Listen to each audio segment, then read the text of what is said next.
Hello, survivors. This is your girl, Abby Ayola Williams, and you're now listening to How to Survive Society.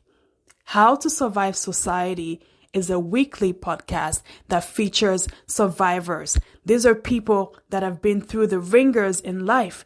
They've been through hell and back, but they choose to stay positive. They choose to win. They choose to thrive, and they choose to survive. So let's get right into it.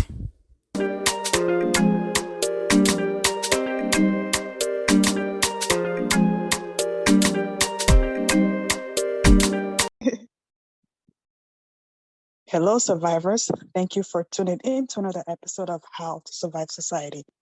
Today, I have a very special guest.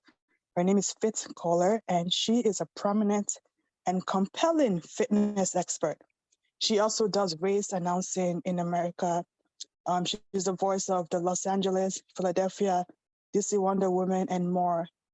So she does when someone does like the presentation for the race or announcing. So that's what she does, and she's very big and she has a very big energy. She's fit, and she helps people to get fit. So we are going to get started. So hi, Fitz, how are you? Great, Abby. How are you doing? I am good. I can't complain. The weather is getting better, thank God. Where are you? I'm in Toronto. Oh, wow. Okay. Yeah.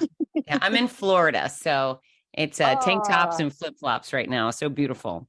Lucky you. Yeah. Very lucky. So do you travel for your marathons and stuff, or I how does that work? I do. So I travel over 30 weekends of the year to host these massive running events. I also travel to do keynote speaking for corporations. And then I also travel a little bit for fun, but I definitely enjoy the days when I'm at home. Wow, that sounds like a pretty cool, wow. It's an incredible career. Yeah, it's wonderful. I work with the best people, for the best people. It's work that brings me joy, work that I look forward to. I almost feel like it's an insult to what I do to call it work, but at the end of the day, it is work. But yeah, I've chosen wisely. So do you travel with how many children do you have? I have two. My daughter is 20. She's a sophomore at the University of Florida. And my son is 18. He's graduating Santa Fe College right now with his AA degree. So they are very busy with their lives. So on a rare occasion, I take them with me for something fun. But the cooler they become and the cooler their lives become, the less likely they want to come with me. Yeah, I know. That's why for me now, because my oldest, she's 15. So I try to bring her on everything now, because I know sooner than later, when she goes off to college or university, it's like, who is mom? Who are you again? Yeah, that's it. Yeah, I'm very fortunate. My daughter still wants to interact with me. In fact, she's about 10 miles away. She lives on campus at UF, but she invites me to lunch or to go for walks and fun things. So she's never too far away. Yeah, I'm very fortunate. That's very nice. I hope to have that kind of connection with my daughters and my sons. I bet you will. When they grow older. I bet you will. If I don't, I will force it. That's right. I will hunt you down. I'll be like, I'm coming to your campus today, and you have no choice. That's right. I'm just kidding, but I know I will, because I'm cool. I give them their space, and I let them do what they need to do, grow, and just get to know themselves and stuff. So I believe I will. So let's talk about like your cancer battle, right? So yes. In 2019, you got the news that you had breast cancer. Correct. So when you found out, how did you feel about it? Yeah, it was terrifying. I actually had been in for a mammogram 7 weeks prior before finding my lump, and it was crystal clear. There was nothing there. And then I got out of a shower at a race weekend, and I just rubbed my underboob, and I found a lump. It was a sizey lump, and it had already spread to the lymph nodes. It was running through me like wildfire. And so when Yeah, I mean, it was terrifying. I thought I was dying just because it was moving so fast. And I just thought I was going to make a great example of a sad example. And, it was, I was afraid of losing my own life, but really the thing that bothered me was not being able to enjoy Ginger and Parker's lives, and most parents will Mm, identify with that. It was, I'm second fiddle to them, and just being with them and seeing their success and supporting them in their failures or their hardships or whatever it is. That was really the most difficult part. But thankfully, after a couple of weeks, my doctor convinced me that he was going to cure me. He said, Fitz, we're curing you. This is our intention. So you're going to mm-hmm. just have to endure the cure. And then we set off on treating it and beating the hell out of those cancer cells. Wow. So does anyone in your family have cancer history, or you were like the first one to have cancer? No, my dad died of esophageal cancer and melanoma. One of my Mm, grandmothers died of melanoma. Another one had a digestive cancer. So we definitely have lost people to cancer. Definitely, we had no breast cancer in the family. It was a fluke. And that's really one of the things women need to understand is, just because your aunts don't have breast cancer doesn't mean mm-hmm, you won't fall victim. And it's within North America, that's Canada and America. It's mm-hmm. 1 in every 8 women will get it. It's 1 in 8, which is, I Oh mean, you my could go to God. lunch with a handful of friends and then definitely one of you will have breast cancer one day. So get those annual exams. And then when you're not at the doctor, squeeze your stuff, every week, every month, just set an alarm on your phone and grope yourself. They're your boobs or your hands. And Mm-hmm. if you find something weird, say something. Because if I had let it go, I'd be dead. You might be talking about me instead of to me. So it's Wow. important. So what about women that have like breast implants and stuff? How can they um make sure that they don't get breast cancer, or how can they even like know if they have breast cancer or not? Well, I think this conversation is probably better with a doctor, but women with implants, they also get mammograms, they can get ultrasounds, and they can Mm-hmm. also squeeze their stuff. There's still breast tissue that's available to your fingers, and yeah, you just do your best. I'm guessing an implant might make detection a little trickier, but you should still go Mm-hmm. get those mammograms and the ultrasound and squeeze your stuff for sure. And at what age would you say is good to start doing the mammograms and stuff? You know what? I think the recommended age is 40. But I tell Okay. you what, I know so many women in their 20s and 30s with breast cancer. If I had any, if I were a 30-year-old woman right now, every time I went in for my annual pap smear, Mm-hmm. or gynecological exam, I would say, "Can I have a mammogram?" And Mm, if your doctor asks, why, say I'm concerned about breast cancer. I have friends that are in my age group with breast cancer, and the doctor may write you a prescription. And yeah, get it when you can. I actually was just announcing the Coast Guard Marathon in North Carolina, and mm-hmm. there was a company, Centera, with their mammogram truck outside the expo where people were picking up their bibs, and they were giving away free mammograms. And so if you look, you will find, don't, I wouldn't wait till 40. In fact, I didn't wait till 40. I started getting them, I think, at 28. Mm-hmm. That's smart. Yeah. So how was it for you going through the 15 months of chemotherapy? Like, how did it make you feel? How physically, mentally, emotionally? How did it make you feel? So the worst part of my treatment was, have you ever had a stomach bug or a flu that made you throw up all day? Mm-hmm. I had a violent stomach bug for the first 6 months of my treatment. I was so sick. It was never ending sickness. I had IV fluids every day, and just to keep me upright. It was brutal. I lost my hair. I lost my fingernails. I lost my eyelashes. I lost, all the hair, all the nails were gone. I had a lot of headaches. I had a lot of fatigue. I had a lot of, you name it, I had it. I had 15 months of chemo, Mm-hmm. and the first 6 months were the worst. I had surgeries and I had 33 rounds of radiation. But uh, my real mission for people is not to tell them, oh, I felt so bad. And I did feel so bad. That's undeniable. I had a really hard time. However, I made some really good choices, Abby, that made my Mm-hmm. life a lot better. Number one, I chose to pursue fitness and nutrition in every way I could. So some days I could go for a walk or go for a swim. And then some days it was simply about stretching in bed or stretching in the shower. And, I want people to know that exercise, nutrition, quality rest will make you more likely to meet remission. That's what they consider a cure, right? No Mm-hmm. evidence of disease. So that's proven. Exercise, nutrition, sleep will help you get there. And then it will help you recover. And I lost a ton of weight, and I was skeletal, and I was frail, and I was weak. But because I had this very strategically designed fitness plan, I was able to bounce back and get back to living healthfully and vibrant and so forth.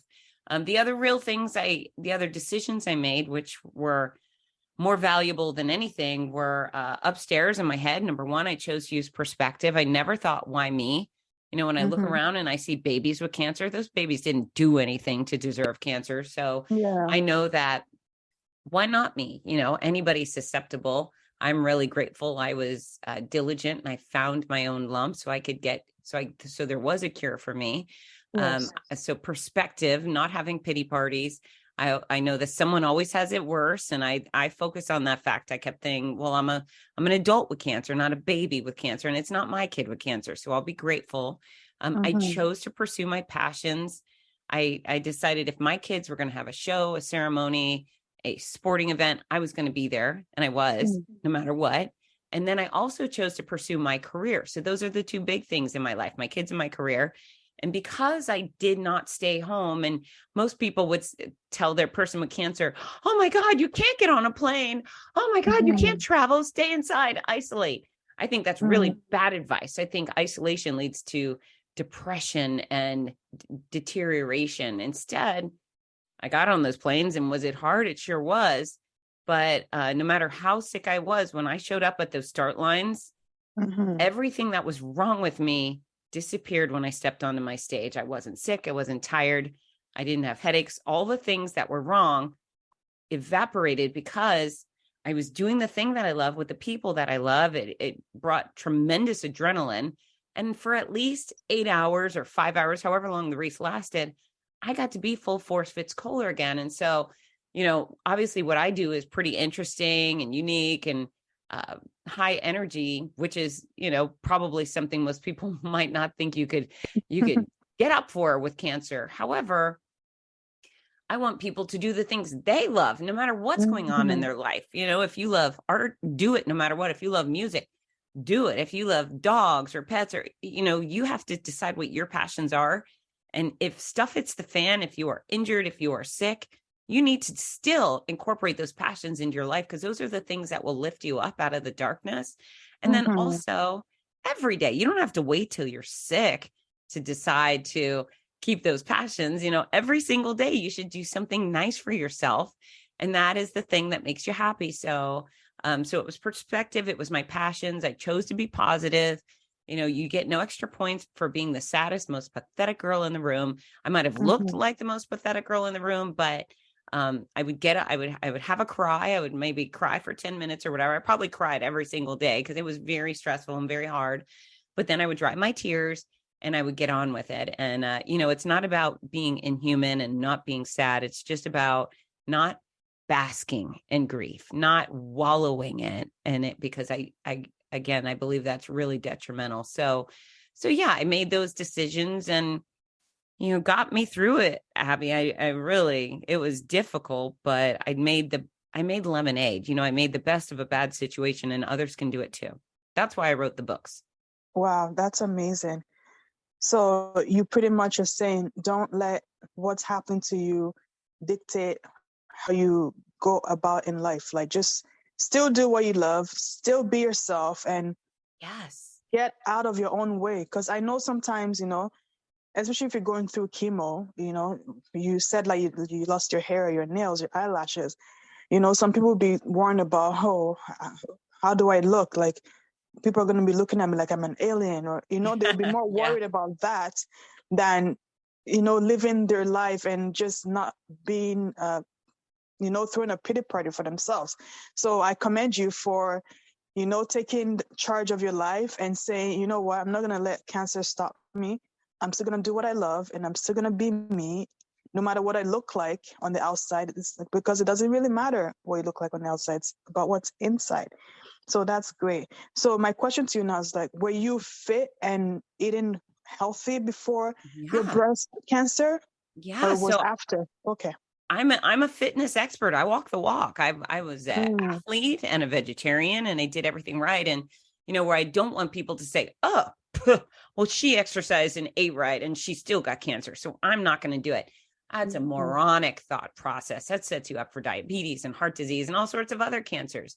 But my doctor, my oncologist, Dr. Gordon, he told me it was my 6th round of chemo, the mean stuff, and I went into my appointment a little shaky. It's funny when you go for chemo number 1, it's scary because of the unknown, right? Yeah. You think, oh, what is it going to do to me? This is kind of intimidating. But for me, every chemo after that was much scarier because I knew what it was going to do to me, right? There was no question in my head what was going to happen. I knew I was in for a rough ride. So I go into chemo number 6, which was the final round of the meanest chemo I was on. And I was a little nervous and teary, and my doctor said, "Fitz, you have done so great." I said, "What? I've not done so great." He said, "Fitz, I am so proud of you. You have really done so great." And I said, "Dr. Gordon, I don't understand." Excuse me. I said, "I am not doing great. Every iota of my body is being destroyed.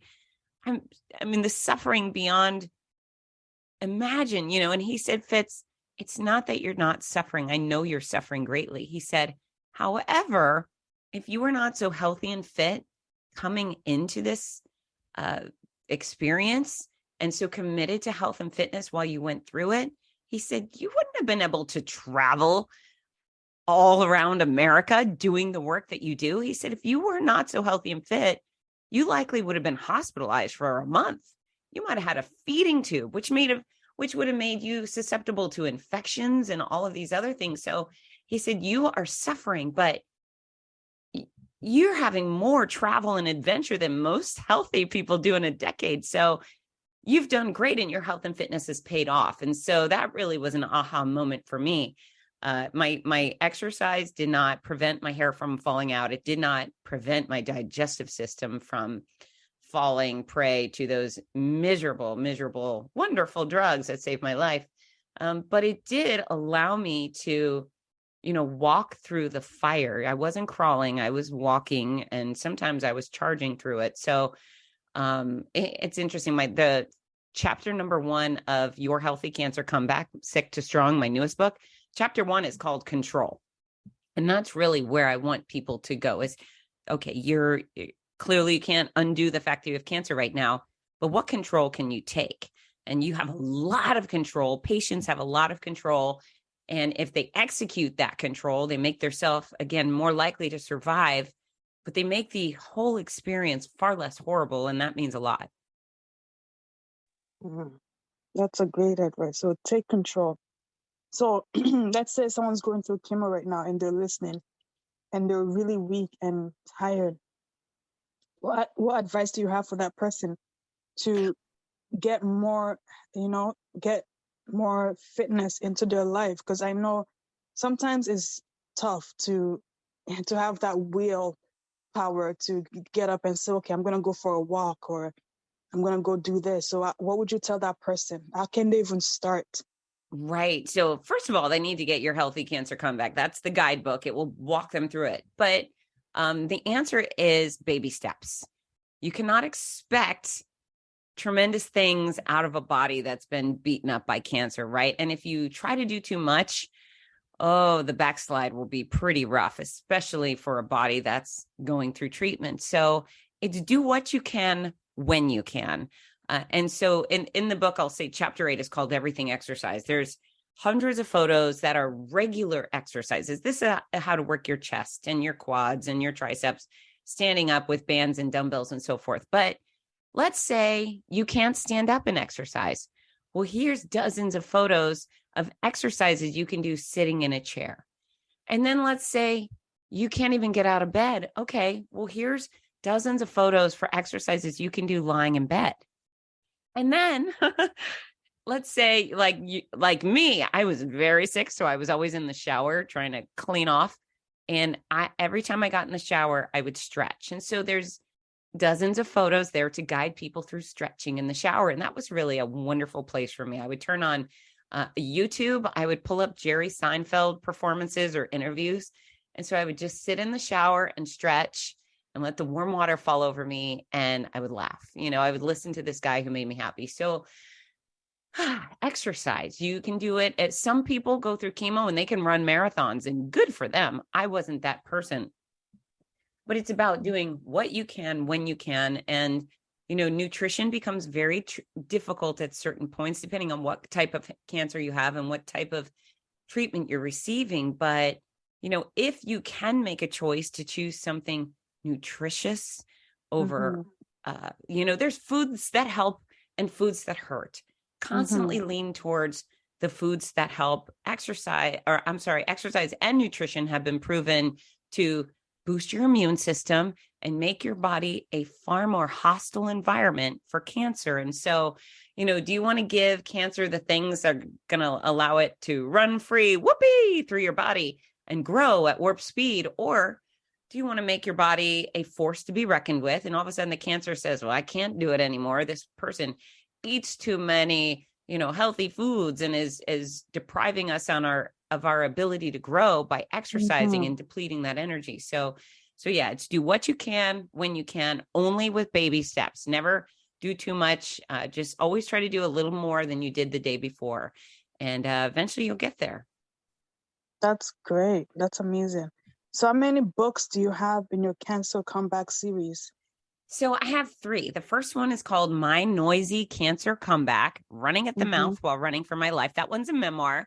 And that's my wild and crazy tale of my cancer battle while traveling America, announcing races, hosting probably over 1 million people live, and all the really fun and funny things that happened. That book is about mental fortitude, and it's relevant to anybody, whether you have cancer or not.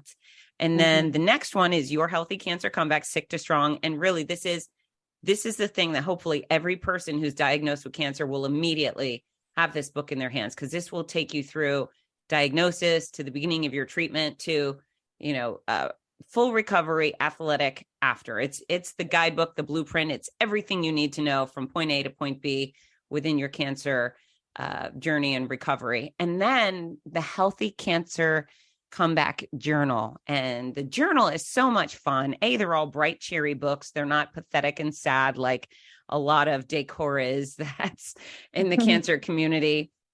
They're bright and cheery, but the journal allows people to document all of their cancer details, right, with their treatment plan and their scans and results and so forth. But then there's a whole section for friendship. Who is your greatest shoulder to cry on? Which friend always sends the most uplifting texts? There's a place for your fears and your faith and the funny things that happen, because nobody wants to talk about this, but cancer could be really freaking funny. There's all sorts of strange things that make you go, oh my gosh, I can't believe that happened. And so, what celebrity do you look like bald? For me, the most frequent one I got was Crazy Britney Spears. They would say, you look like Crazy Britney. And I would say, oh, thanks. Great. Oh, wow.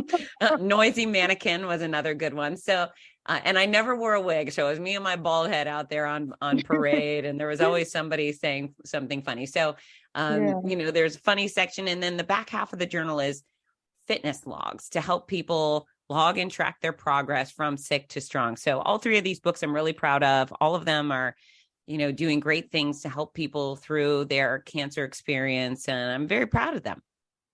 That's amazing.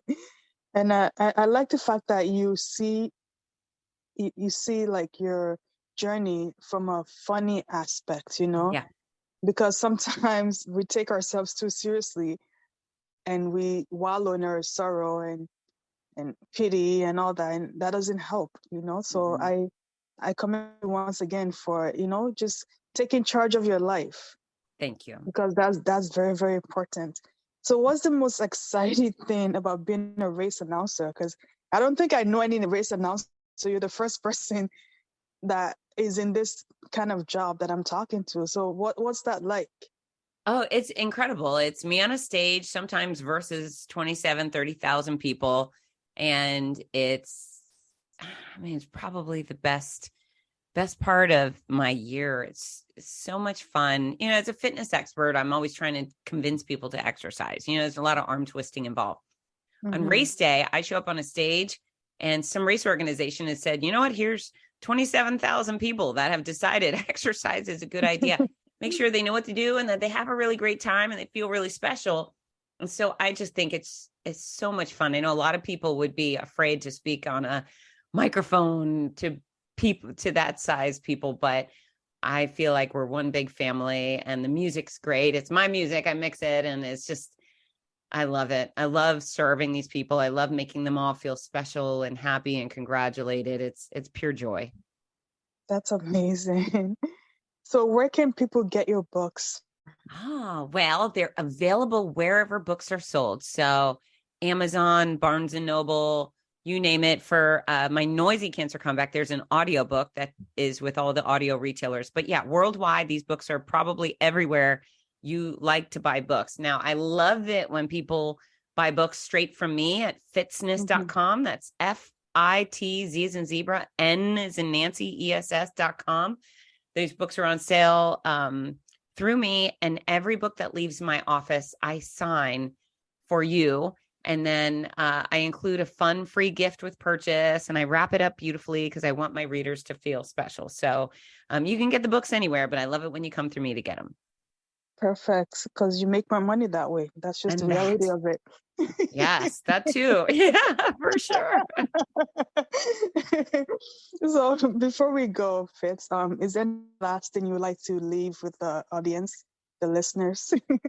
You know what? I would love to help all of you live better and live longer by making fitness understandable, attainable, and fun. So if you go to fitzness.com, I've got tons of free resources there, videos, recipes, articles. I just love to be able to help folks. The exact formula for weight loss is a godsend for anyone who wants to lose between 1 and 1,000 pounds. I'm on social media at Fitzness everywhere. And if you follow, I promise quality content in return. But really what I would prefer is for your listeners to say, follow and then say, I heard you on Abby's podcast and I wanted to say hi, because I really would much rather have friends than followers. So, so yeah, let's connect. Okay, perfect. Thank you so much for coming on, and thank you for being brave and bold and just living your life the way you want to. So kudos. Thank you, beautiful girl. Thank you so much. Thank you. Big thank you to our guest for today. And if you would like to learn more about today's topic, please go on howtosurvivesociety.com. There you can get some life skills courses and some merchandise, and contact me if you would like to be a guest on the show. So thank you so much for tuning in, and have yourself a lovely day.